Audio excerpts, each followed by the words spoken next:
All right, 3, 2, 1. Hey, what's up, y'all? Welcome to another episode of the Black People Parenting Podcast. Of course, you know me. It's Dion, the Glad Dad, also family engagement educator, here with another episode. You know, once a month we have these conversations about the impact of HIV and AIDS on our community. Well, inside of the show today, we got a really dope guest, somebody who has been a friend of mine for a very long time, and she's doing some really big things, and I thought it would be important to have her come on the show and talk to us about, you know, just like the mental effects and the impact and the psychological impact that HIV and AIDS is having on parents and young people and just our entire community. And I think this is a really important conversation for us to have. It's a really important discussion for us to have. So I want to welcome to the podcast for the first time, not the last time, Miss Sha Jones in the building. Hello, Miss Jones. Thank you. Hi, how are you? Round of applause. Thank you for coming on to the show. Thank you for being a part of the podcast and being a part of this discussion for the Black People Parenting group. So let's dive right into it. So we talked about we're talking about HIV and AIDS, and of course I'm working in the capacity of a HVTN faith-based consultant in the work that we're doing right now. So let's talk about just like a brief overview of how HIV and AIDS and just other sexually transmitted diseases can impact young people and like their mental health. Because I think, you know, it's important to say that things are a little bit different now than they were back in the day. And, you know, some young people may not even be concerned with STDs like HIV and AIDS. So like mentally, where do you think the young folks stand, and how do you think it kind of impacts them right now? Well, I actually think that a lot of them aren't impacted by it because we're not having those conversations with them. Mm-hmm. As you know, a few years ago, AIDS was a big deal. We talked about it all the time. It was being taught in the school systems, you know, about the sexually transmitted diseases and such. And it was just something that pivotal conversations to have within our household. Now it's like we kind of like backed away from that. Mm-hmm. Like that's not even a main concern. We don't hear too much about that. Mm-hmm. Talking about AIDS and sexually transmitted diseases with our young kids, and until it's like sometimes at the last minute when they're there, when they actually have that STD. And I think it's because some parents really don't want to have these these conversations with the children. So it's putting them in a bad spot because since they're not aware of what's going on, then they just go into it. You understand what I'm saying? They have to learn by experience as opposed to being taught that these are things that we should avoid, and we can actually have situations to prevent us from having these STDs, like protection and such. And it's important that parents have these conversations. But I think a lot of parents just try to put them off as much as possible. You understand what I'm saying? Because they're anxious themselves, or they're embarrassed to have these type of conversations with their kids. Now, as somebody who has worked in mental health, and also you're a parent, is there a difference in the approach that you take to, you know, that you've taken? Because I think your kids are, for the most part, grown at this point, but you do have a younger son. Is there a difference in like the approach that you're taking now as a parent versus like a mental health approach? Yes, because I know more now. And let me say, with my two older children, they're adults, and my youngest is 10 years old. So it's kind of like I try to prolong the conversation, you know, as far as sex, because of my level of being uncomfortable. You understand what I'm saying? So I think I started talking to my older children, when they were like pre-teen age. That may be a little too late. I think the best approach to do it is in increments. And when I say in increments, at certain ages, like when they're toddler stages, of course, we want to tell them about their anatomy, what's off limits, what's considered private. You understand? When they go into school, then we can start telling them more things as they escalate. And then we go into the puberty stages. And then before they get to junior high school, we want to talk about consent. We want to talk about sexual health in a beneficial way, in a positive way. But we don't want to overflow them with information about sex because that makes it uncomfortable for you and them. But they should know these things in increments. You understand what I'm saying? I like that. So what about for, you know, because there are some parents out there who are dealing with their own issues, right? So how do you think parents with HIV and AIDS should kind of carry things when they are dealing with, raising children? Is that something that the kids should be aware of? Is it something they should hide from the kids? How do you think that should be handled? Because that can impact a young person's mental health also. Yes, it can. As I stated, some things should be told to children in increments. And I'm going to say this, as far as their maturity level can handle. I think it is important that if a parent is dealing with HIV or AIDS, that their children should know these things. However, I wouldn't want to push it on a kid at too young of an age, and I also I wouldn't want to wait until the child is much older to try to throw it in them, like at a teenage, as a teenager. But you have to find the comfort zone, as to what you feel to be age appropriate to have these discussions with your children. But I don't think that if you're dealing with something like that, like HIV or AIDS or any type of illness for that matter of fact, you should be able to feel as a parent, when do you think is age appropriate for them? But you don't want to wait too late, and you don't want to put too much on them too early, if you understand what I'm saying. You have to find a common ground. Right. So let's talk about the mental health angle of it. Because there's a stigma around HIV and AIDS, right? And, specifically in our community, there's certain things that a lot of times you just don't talk about, right? Or, we don't talk about mental health. We don't talk about certain health conditions because that's just not how we were raised. So how do you think the societal stigma around HIV and AIDS contributes to, I guess, the challenges that young people can have dealing with it? I think it contributes greatly because with that stigma, that prevents people from wanting to talk about things. Because we have a stigma attached to something, that means that a lot of people are kind of embarrassed to talk about it. They're kind of anxious to talk about certain things. So that prevents us from talking about certain things because there's a stigma attached to it. Right. You understand what I'm saying? So with us not being uncomfortable with talking about important issues, we put our children in a bad spot. We do. Because they're left unknowing. They don't know. They don't know. And a lot of times they learn from experience. And as I stated, that experience could be a bad experience, so it's important. We have to have those conversations. If you don't feel as a parent that you can talk to those kids, maybe someone else trusted that you feel that you can, that you trust, that you feel can have that conversation with them. But the conversations need to be had. Right. And kind of above and beyond HIV and AIDS, just like, the talks about sex and the talks about life are conversations that just, they have to happen right now. So for the parent who is not the best in communicating with their children, what are some tools that you think they can use to bring to the table to help them better communicate and talk to their kids about anything, about any topics? Well, I think we have to work as a community. We have to work together cohesively to help these children out. As I stated, if you don't feel comfortable with it, maybe you can maybe grandma can talk to them about it. You understand what I'm saying? Maybe grandpa can talk to them. If not, there are numerous resources on the internet, like even I'm saying as far as healthy, not the rap music and such like that may, with the raunchy so old when you said that. You said the rap music. My goodness. Rap music. The rap music. My goodness, grandma. But some children are learning from this, the rap music. And this is a part of their environment. And no, I'm not speaking. I love rap music. Don't get it twisted. But we don't want that to be the way that our children learn about sexuality. You know what I'm saying? And things that's going on. So I feel there are videos.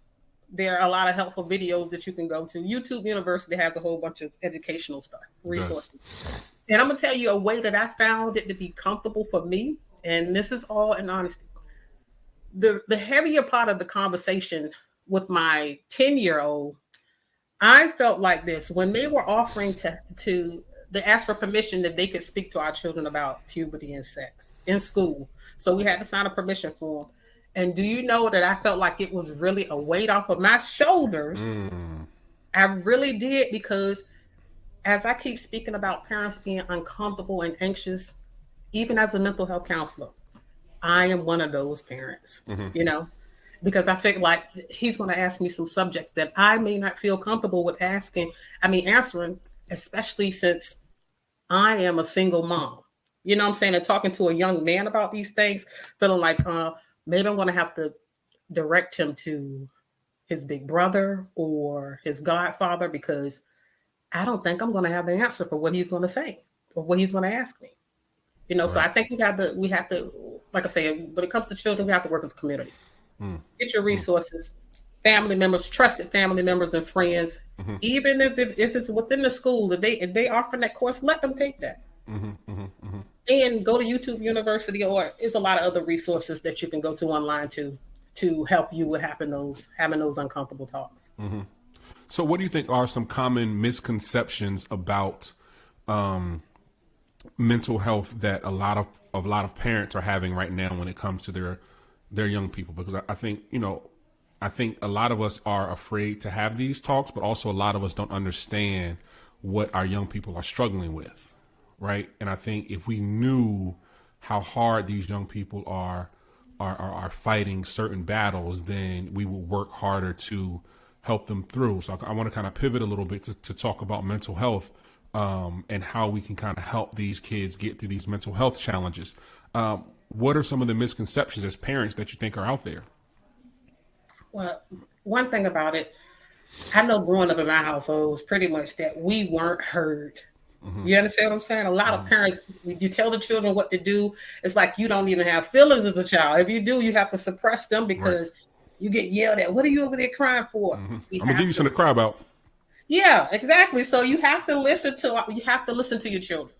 You have to. They have feelings too, and they need to be able to openly express them with you. They have to have a safe space. You understand what I'm saying? And that safe space should definitely be within the home. And sometimes I worked with children before, and a lot of times people look at when children are having these emotional breakdowns or they're going through things, that's a disciplinary issue. Facts. And that's not always the case. These children hurt like us. They have feelings like us, and we need to acknowledge that. So I think we have to stop thinking that children they're being defiant or they're just being bad. Some of them are really going through things emotionally and they need to be heard. You understand what I'm saying? And once we start to listen to our children and understand that, hey, they're humans like us too. We can't just say that what goes on in my house stays in my house, or what goes in my house, I'm the boss here. We have to acknowledge them too. We have to. I was watching a TikTok, it might have been a video on Instagram, either TikTok or Instagram, of it was a son talking to his mother, and the son was telling the mother that he wanted to run for prom queen, and the mother was cursing him out, basically saying, if I let you, this is what the woman said: if I let you get away with a little bit of gay stuff, you'll take it and run with it, right? So in my mind, that was him trying to come out to her, and she wasn't accepting that.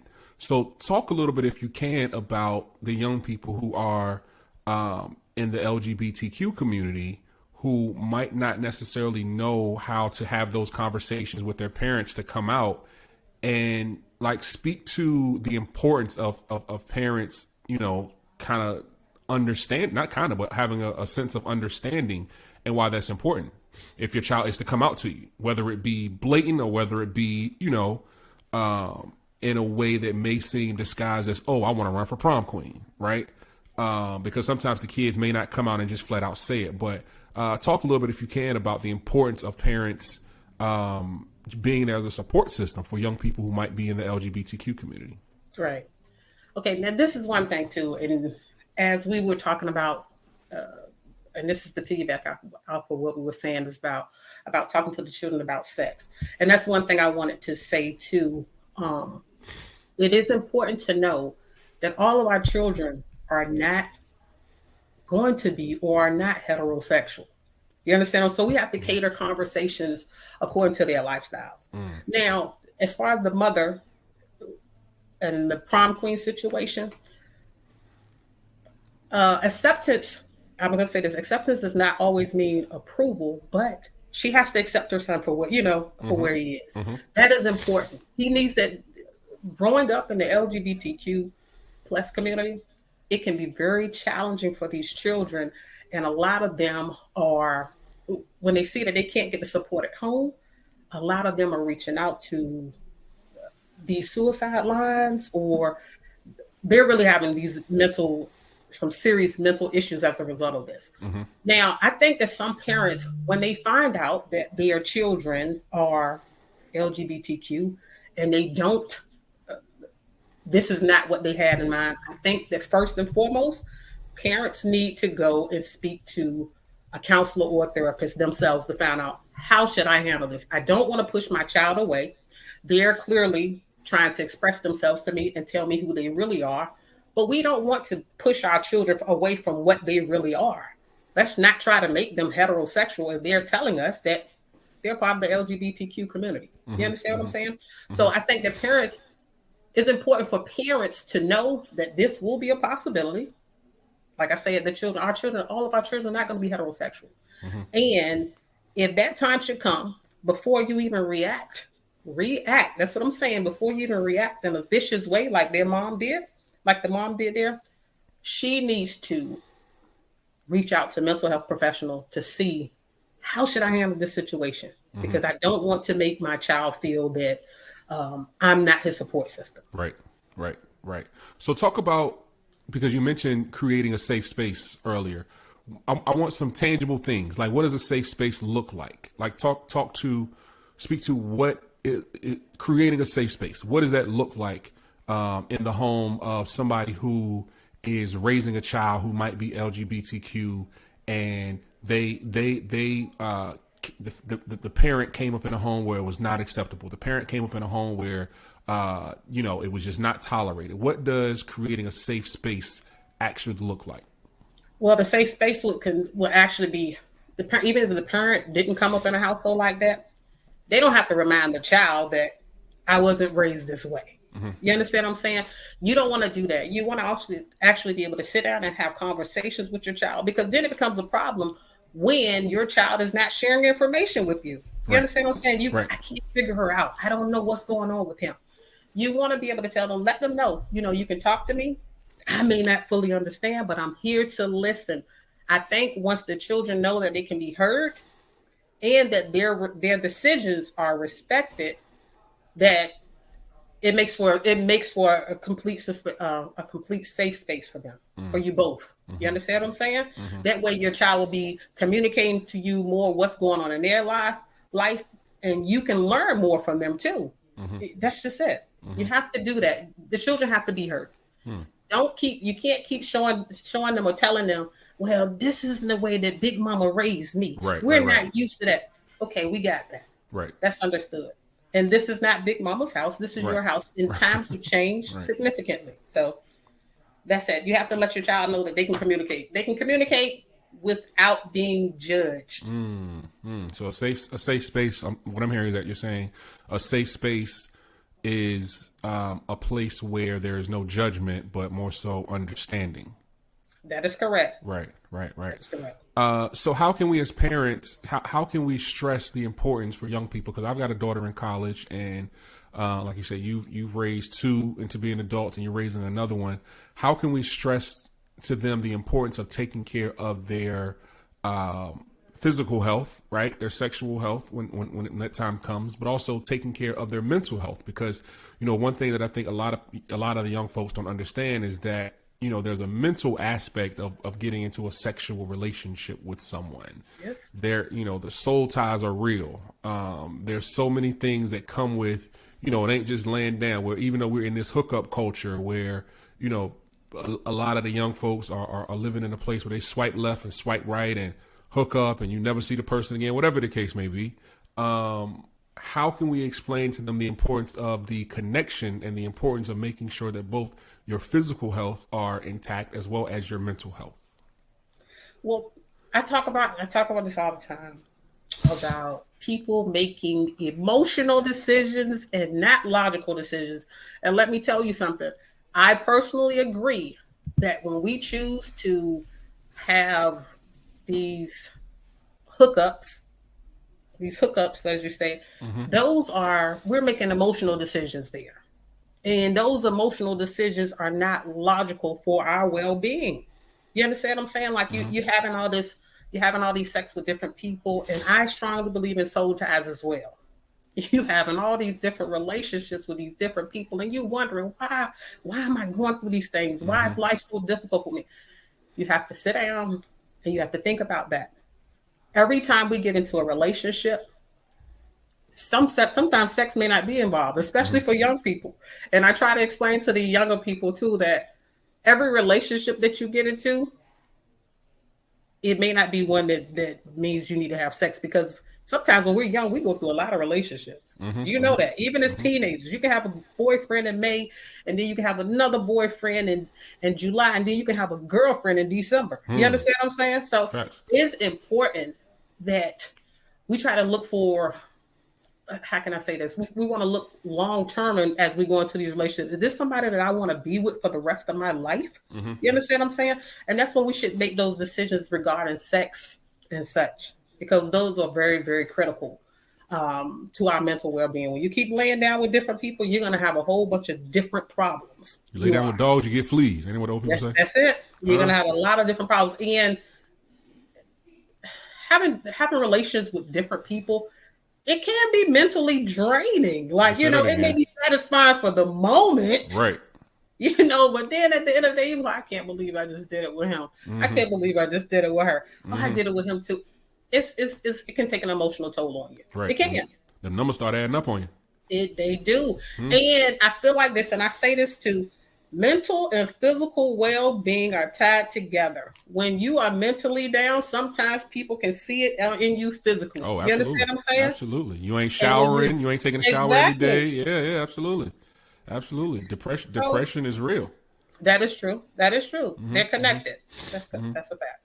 So what are some, as parents, right? Because again, we talked about the way that Big Mama used to do it, and we talked about the way that, folks in the past used to do it. What are some words, because I believe that words matter, what are some words that we as parents should avoid when talking to our children about their mental health and, some of the struggles that they may be facing when it comes to making good choices sexually? What are some words that we should not use? I would never do that. Your dad and I, we weren't raised that way. This generation is just ridiculous. You understand what I'm saying? So they are different from us. They are, when you have different groups as we age, times are different, because you can look at you remember when you were younger, your mom used to say, things weren't like this when I was young. You know what I'm saying? They weren't like this. So we can relate now too. Things are much different. The social environments, we didn't have this social media, all these things to influence us and such, but we have to get on board with the new things that are going on as parents. Right. Because everything is evolving constantly. So I think it's constantly, it's important, to say that I would never do that. Oh, that's just stupid. Oh, you're foolish. These kids are trying to keep up with the times. And they're doing things that, of course, we wouldn't have done. And we wouldn't have done it because we didn't have access to it. But when we did, when we were coming up in the 90s, we would have did it too. Listen, they would have had some of this stuff. If they would have had, what's that thing called? What's the app called? What's the app called? Where you did, the one you paid for the pictures and stuff. What's that called? Is it Snap? Not Snapchat. No, I don't know. I don't want to sound crazy. What is it called? Oh my goodness, I'm showing my age. What is it called? You can tell I don't be doing nothing. Me either. Where the people be making all of the money? Oh my goodness, I can't believe I'm drawing a blank. Me too. And the people up there having sex at one point. Is it the OnlyFans? OnlyFans, thank you. My goodness. Okay. If they would have had OnlyFans back in the 90s, boy, listen. All my little change probably would have been going there. You hear me? Like, oh man. But now, I'm older and wiser, and I know that that ain't the way to go, right? But if you would have caught me on OnlyFans at 19, man, listen, I would have been a top subscriber. You hear me?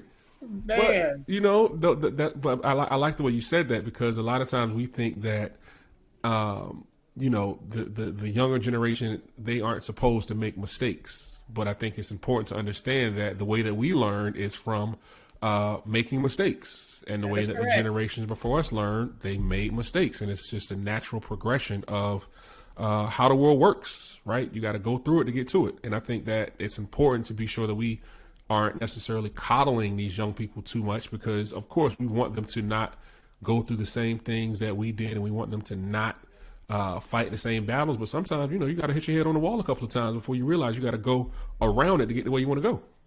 That is true. I've had my children tell me, my older children have told me about things that I've done. And as a parent, and this can be hard sometimes too, that they felt that they didn't like.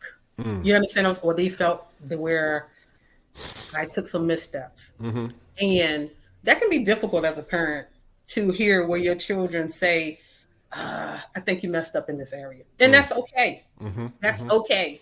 You know what I'm saying? Especially as them being adults. And a lot of the ways that we carry it with our children are ways that were learned before, you know what I'm saying? Right. That we learned from our parents. And it's not to say that the traditions or traditional ways that we reared our kids are necessarily wrong, but it's okay to make some readjusting. And you can best believe that I'm trying a different approach with my son, my youngest son. You understand what I'm saying? So that's just that. And I think, like I said, we need to listen to our children regardless of what stage they're in. Yeah. Younger, and I think it's important as parents, I think it's important to understand that, you're doing, or you did the best you can with what you had in that moment. Right? That's correct. 20 years ago, as parents, we didn't have the same information that we have now. We didn't have the same life experiences that we have now. Right? At 42, my daughter's 18. When she was born when I was 23. I didn't know what to do. I'm still trying to figure this thing out. And now with the son who's 5 and he's on the autism spectrum, I have to take a different approach because he's a different human being. Right? Like he responds differently. Like he ain't scared of nothing. You know what I mean? Nothing like that. When my daughter was 5, all I had to do was raise my voice a little bit, and she gonna straighten up. This one here, he gonna look at you like he ready to rumble, Yeah. But I'm being a gentle parent. We're doing gentle parenting, and we're doing all of those things that they teach us now to make your child the best human being that they can be, right? Because I have more information now, and I know the approach has to be different now that I'm raising a child in a world that's different, because again, 18 years ago, it was a totally different world. That is true. You talked about something about sometimes just taking a break and sitting down and thinking about things. How do you think parents can help children develop healthy coping strategies for dealing with challenges that they may go through? Because a lot of times these young folks, not even just young folks, young and old folks, I don't want to say that, young and old folks, we have ways of dealing with our issues that aren't healthy, right? We self-medicate, we indulge in things like sex, and we indulge in things like going out and partying, or we indulge in things like spending too much instead of just facing our problems head on. So how do you think we can help our kids develop healthy coping strategies? It is important to know what are the things that you enjoy that are healthy. What hobbies do you have? You understand what I'm saying? We have to find out, what hobbies do you have? What things do you enjoy aside from? And when I say aside from, I'm not going to say aside from it. So if a kid tells you, I like smoking weed and it makes me feel good. Okay. Because we know that can be a negative impact for a kid anyways. Right. So what things do you enjoy doing aside from smoking weed? What hobbies do you have? You understand what I'm saying? Are there any places that you like to go to help you to cope that are distractions from what you're going through? Is there anyone that you trust, that you can talk to when you're having difficult times? These are all good things. And, I also provide, it's a website that I use, and it's called 99 Coping Skills.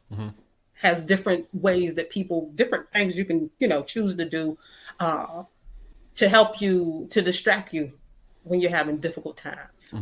And these are constructive things to do, not things that may get you locked up or things that may get you, put you in a bad situation. So it's important to try to bring out what positive things you like. Who can you trust? Where can you go? What are places you like to go that you enjoy yourself, being at? Do you listen to music? What genre of music do you listen to? You have to probe these kids, and then you have to pull out within them. Don't give them the suggestions. Well, I think you should journal. I think you should journal. I think you should listen to music. Find out what they like to do, and then you enhance upon that. You understand what I'm saying? I like that. I like that. So I also feel like as parents, we need to be working together with the schools, right? Particularly when we know that our child is going through something.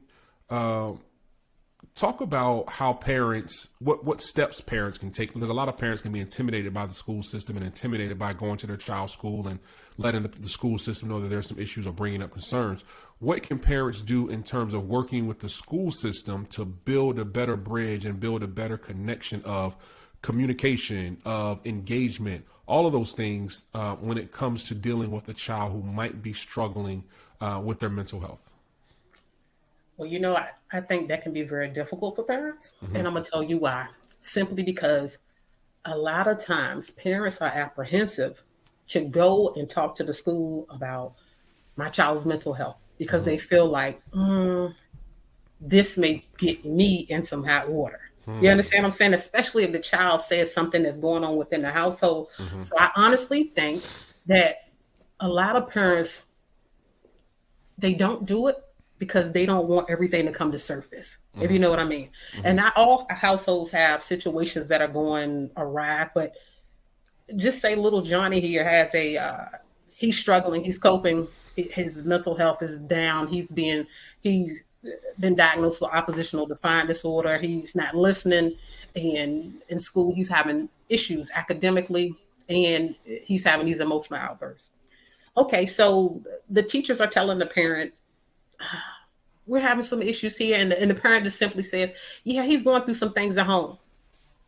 They may leave it at that. You know why they may leave it at that? Because the issues that he's going through at home may have to do with, you have a parent there that there's drug use in the home.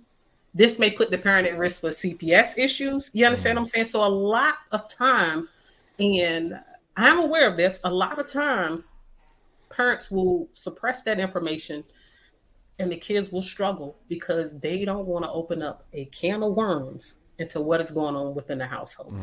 They don't. So that's why a lot of parents don't reach out. But I guess if you're having some situations whereas everything is found on the home front, you can reach out to the guidance counselor. You need to let them know that, okay, if he's having an outburst, it's because of this. Right. He's struggling. He is struggling. You have to, it has to be a collective effort. You speak to the guidance counselor, you speak to the teachers, you speak to the administrator, and you definitely have to take your children to therapy. You have to take your children to therapy. You do. You do. And sometimes the children don't feel comfortable talking to the teachers in school. They don't. Get them someone. Sometimes they feel more comfortable talking to a stranger. And you know who that stranger could be? Their new mental health care provider. Get the kids to therapy. That's it. Because sometimes it can be difficult to bring situations to the school, as I stated, the reasons I stated. And that's why I believe a lot of parents won't do it. Yeah, and I think that goes back to the stigma that we were talking about. And also, I think we have to understand that finding a good therapist is pretty much like finding a good a good partner almost, right? That is because correct. it's not one size fits all. I've heard people say, well, I went to therapy and it didn't do nothing for me. I went to therapy, it didn't work.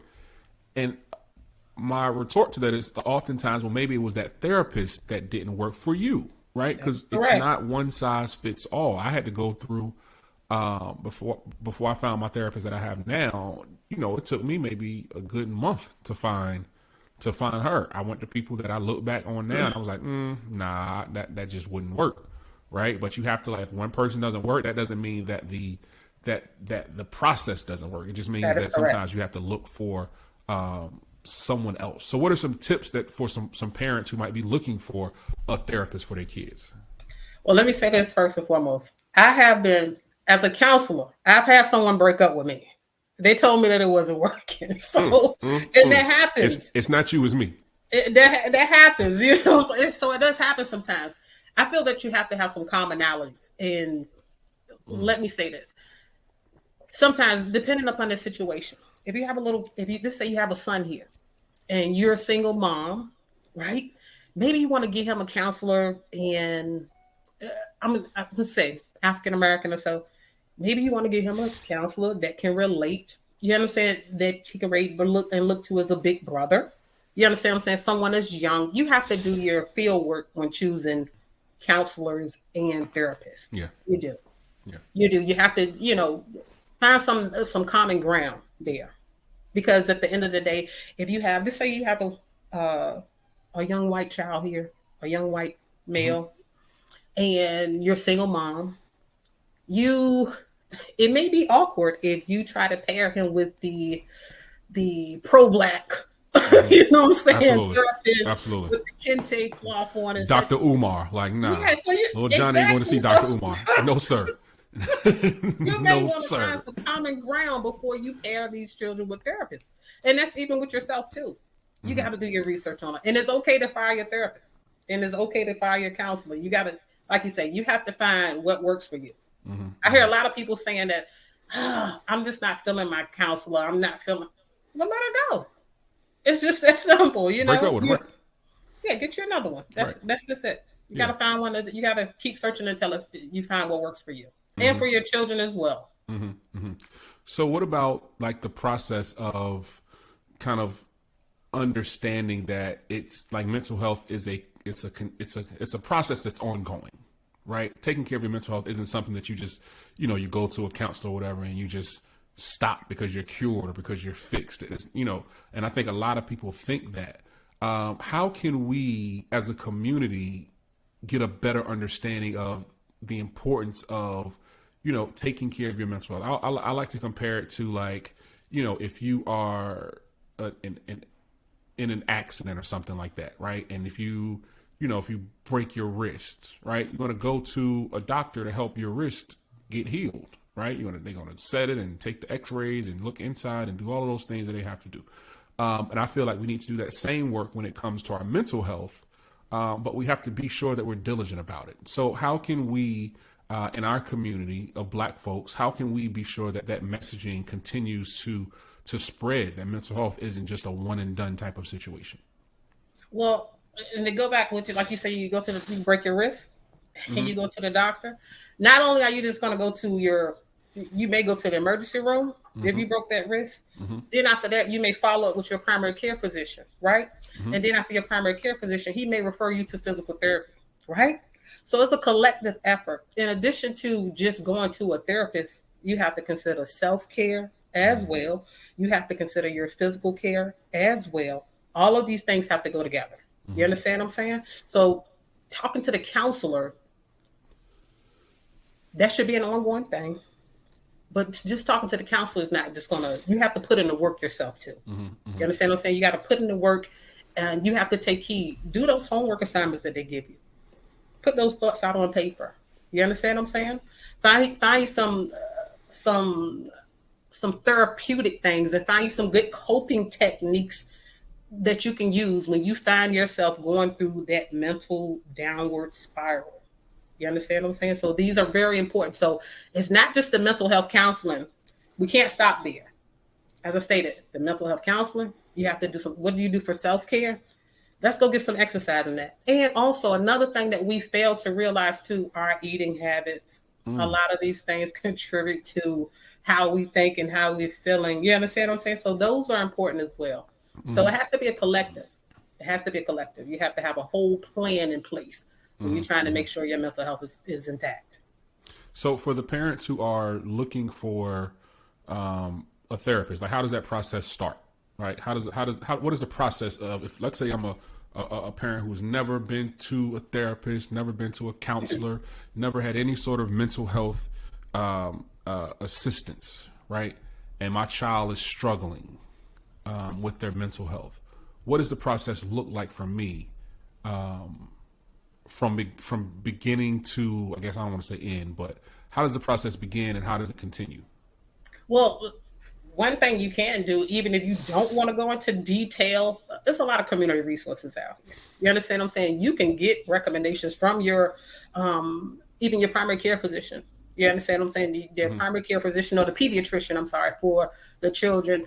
And a lot of times, even within schools, Some of them have flyers set out for programs that children can enter, whether intensive in-home or therapeutic day treatment programs.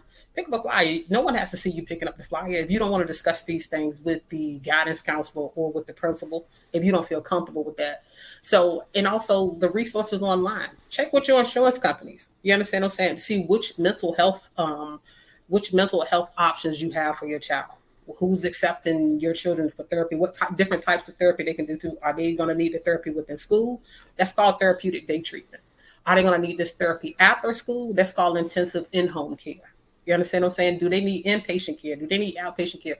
Those things are important. So it's best to do your research also with your insurance company first. And then, like I say, when you go to schools, it's a lot of different counseling groups out there that people can use for their children. So, and Google is your friend with that as well. It is. And a lot of times when you're looking at some of these resources, like when you're trying to find a therapist, they have therapist bio. You know what I'm saying? So it tells you, this is she graduated from Hampton University. She has been doing, you know what I'm saying? So they give you information and you're like, I think that'll be a good fit for my child. And you can go like that. And also a good resource is a lot of employers have an EAP. That is correct. And that's something that a lot of folks don't know about and don't take advantage of. If your employer has an EAP, most times you get free mental health counseling for you and anyone who is under your insurance plan, right? So I think a lot of times we hear, well, it's too expensive, or finding a counselor, finding a therapist is too expensive. If you have a job that has an EAP, then they provide that to you for free. And you basically a number that you call and you speak with someone and they tell you, hey, we have this person in your area. We can connect you with this. If this one doesn't work, we can connect you with this therapist over here. So I think that's a really, really good resource for folks to look into also. Let's talk about signs. So if I'm a parent and, I think something might be going on with my child, but I'm not sure, what are some signs that I could look for? Withdrawal. They stop talking to you. We know our children. We know our children. We knew them before they got here. So if they're displaying, like I say, being withdrawn, they don't want to talk as much. Their demeanor. You got to check for that demeanor. And also some kids, if they're usually being talkative and you're getting these short answers, what's going on with you? Nothing. How was your day at school? Fine. Our spidey senses go up. We know what time it is. And they may be apprehensive to talking. And, a lot of times, too, this is one of my main concerns with children nowadays, too, is bullying. You understand what I'm saying? The bullying in schools. And they may come up, these children are so live, and then they have all these reasons that they don't want to go to school anymore, or they're not feeling good, and they just don't want to talk. Their entire demeanor starts to change. I think that's the biggest sign to look out for. They do, as far as, especially since you know your child's personality. If they're starting to stray away from that bubbly personality, or they're trying to do some different things, or even if they were more on the reserve side, and now you're feeling like, oh, my child is dressing differently now, and they're a little more outgoing. That's also, we can check to see what's going on too. It doesn't necessarily have to be that they're going downward. They could their personality could be changing in a whole different dynamic. Like, she's acting a little more wild and outgoing now. Let me see what's going on. So it's not always that, oh, she's being a little downtrodden and sad. It can go in the other direction as well. And those are things to look for. Just check the change of demeanor for your kids. That takes me to my next question. You talked about bullying, and bullying, of course, when we were growing up, was something that was done in person. And I'll meet you after school, behind the school bus at 3:00. I'm gonna punch your lights out, all of that stuff. But now, because of the way technology is, that bullying goes with the kids from the classroom to the dining room to the bedroom to the bathroom when they're at home, right? Because they're always connected.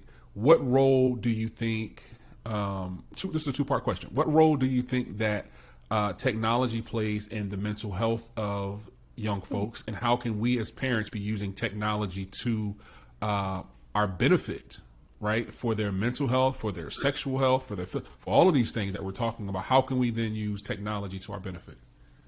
I think technology plays a great role in a lot of the anxiety of young children, and a lot of the depression of young children. A lot of kids are trying to live up to these standards of celebrities and who these people that they follow, and it's just a lot of pressure on them. It's a lot of pressure on them, and some ways that as parents, I think that how we can help them out, children should be limited. We have to be able to monitor this. No, your child should not have a Facebook at 12. Your child should not be on Instagram at 12. Those are my feelings on it. Unless they're a celebrity and you're monitoring this and you're behind their page and you're posting, that's just my thoughts of it. Because it puts a lot of pressure on them and it's unnecessary stress. You understand what I'm saying? And I think that the maturity levels of young kids, you have an Instagram and you're 11 years old. As adults, we see a lot of pressures there. You know what I'm saying? We see a lot of drama up there too. And I'm just like this. And a lot of times if we see too much drama going on, we'll deactivate our pages. Absolutely. It's too much. Or we'll block. But a lot of children won't do that. And that's just, as a parent, we have to be mindful of those things, that these are still children and we have to make decisions for them. So with that being said, no, you cannot have an Instagram at 12. It's not going to happen. It's not going to happen at all. And as far as us trying to support their mental health using a lot of the technology, there are numerous resources online. There are a lot of support groups online. There are support groups for teenagers going through different things called Teen Tribe.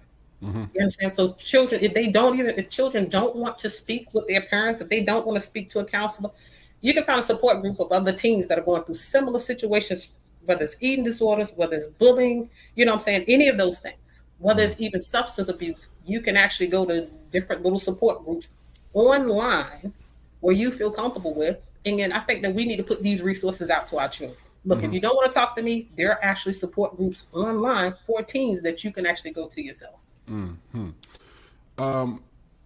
As parents, one of the things that we're dealing with now is we're seeing like a lot of the schools banning books. We're seeing abortion rights being rolled back. We're seeing LGBTQ rights rolled back, and all of those things in the political arena.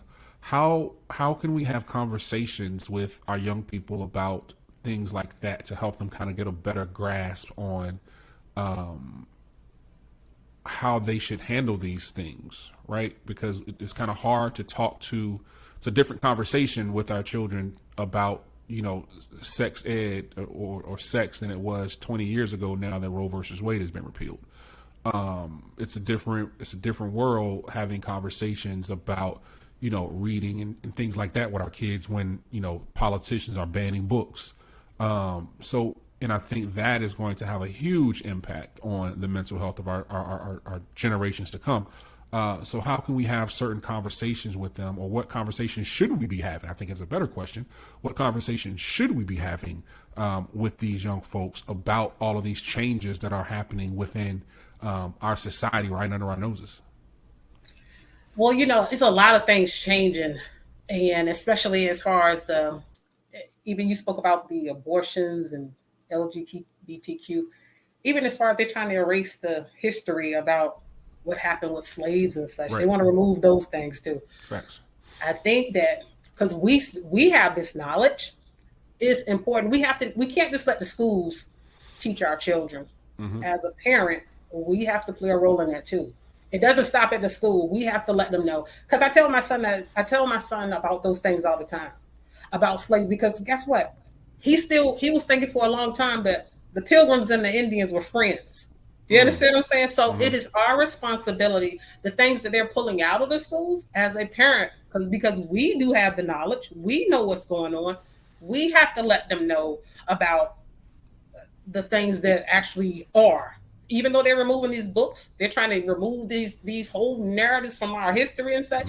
We have to let them know ourselves what's going on. We can't just leave it at the schools, and we see politicians are trying to do their thing and remove important pieces of our history or important things that are going on. They're trying to remove these things. So it's up to us as parents to incorporate that information into our kids' lives. Yeah. We have to do it. Yeah, and I think we're running into a dangerous time where if we don't start educating our kids at home, then we're going to lose an entire generation. That's You correct. know, as a parent, you know, I think my job is to be my child's first male teacher, That's correct. and I think there should the education doesn't stop. So I want you to kind of speak to how you are parenting your 10-year-old versus parenting your older kids, because as we both know, like it don't stop when they get older. And what are you doing as a parent, right? Take your clinician hat off, take your professional hat off, and put your mama hat on for me real quick, and help me to understand how you are handling parenting basically two different generations of children. Oh man, let me tell you something. You know, my daughter tells me that you treat him different than you treated us. So let me tell you something. There's a lot of things that we may have done then we cannot do now. And we should not do now. You understand what I'm saying? Because being in this mental health thing and the psychology background or whatever, as far as my education and everything, I know that there are some things that I did with my other children that may have impacted their mental health. You understand what I'm saying? I am aware of that. These things I cannot do. Like you say, as far as I can't say that I'm a very, very gentle parent. Like, you understand what I'm saying? But I am more privy to that than I was with my older Right. children. Right. You understand what I'm saying? And even as far as teaching him things that aren't taught in school, do you know there's some, of course, the rating has to be sufficient.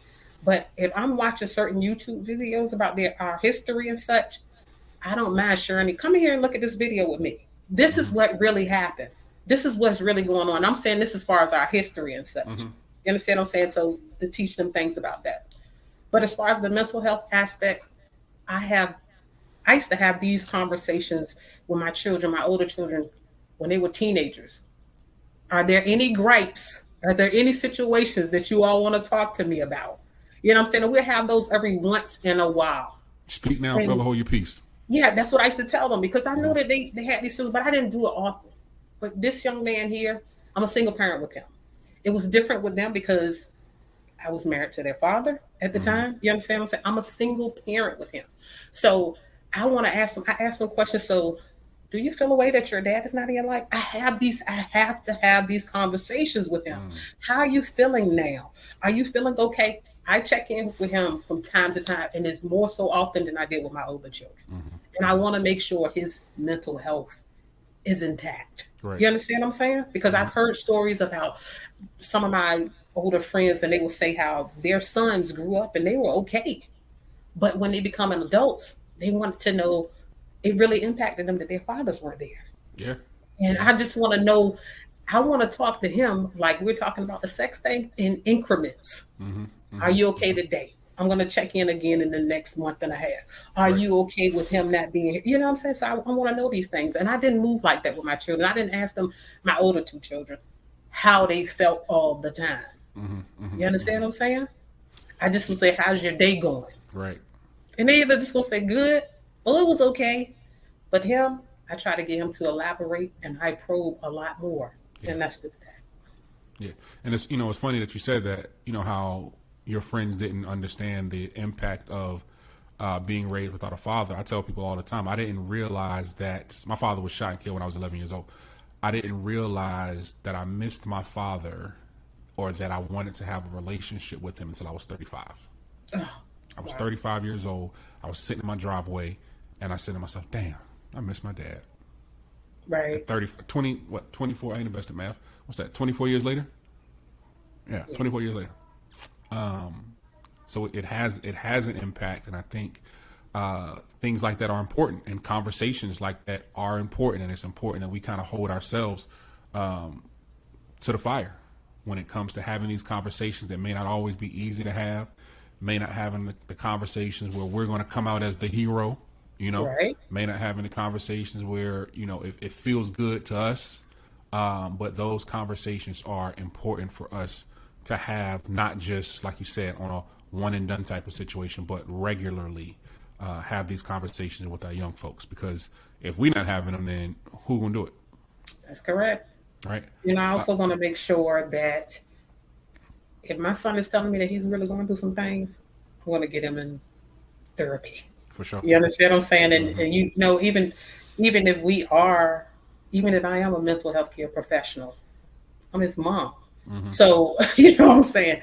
He's going to want to hear it. A lot of times our children would do things, listen to a stranger, and they move. Right. So that's the way it's supposed to be anyway. Right. I will definitely get him the mental health care that he needs. Facts. Ms. Jones, thank you so much for joining us on the Black People Parenting Podcast, this special bonus edition. Do you have anything that you want to tell the folks before you go? Tell them how they can follow you. Tell them how they can get in contact with you, and all of those things. They're also going to be seeing more of you on this podcast because we're going to have you back as a co-host at some point. You can help me interview some of these people. So tell the people how they can follow you. Tell them they can get at you and all of those things. Oh, sure. Well, I am on Instagram. I am Cha Almost the Psych. Let me spell that out for you because Please, there's a whole lot of letters up there. So just spell it I out. know that's a lot going on. I'm sorry. Look, I'm sorry, everybody. But yeah, it's Cha Almost the Psych, and it's CHAA _ almost ALMOST THEPSYCH, and that means Cha Almost the Psychologist. So yes, I'm almost. She almost there, y'all. I'm almost there. Almost in psychology mode. Got a couple more papers to write and a couple of more things to do, and she gonna have all them letters behind, all them fancy letters behind her name, and all of those things. Yes, because once again, it's Cha Almost the Psych on IG. I'm nowhere else. Only on IG. Follow me on that. I appreciate you. Cool. Thank you for tapping into the Black People Parenting Podcast. Hey, man, y'all know how I said, take care of each other, take care of your kids, but don't forget, in the midst of all of that, take care of yourselves. We will see y'all on the next episode. Oh, rest in peace, Jerry Springer. I didn't, I say that closing my show, and I didn't realize that Jerry Springer actually said, take care of yourselves and take care of each other, something like that, ending every show. So rest in peace, Jerry Springer. So obviously I was inspired by him to start saying it. I didn't know until somebody brought it back to my attention. But yeah, Jerry did say that. But rest in peace, Jerry Springer. All right, y'all. We'll see y'all on the next episode. Peace. All right.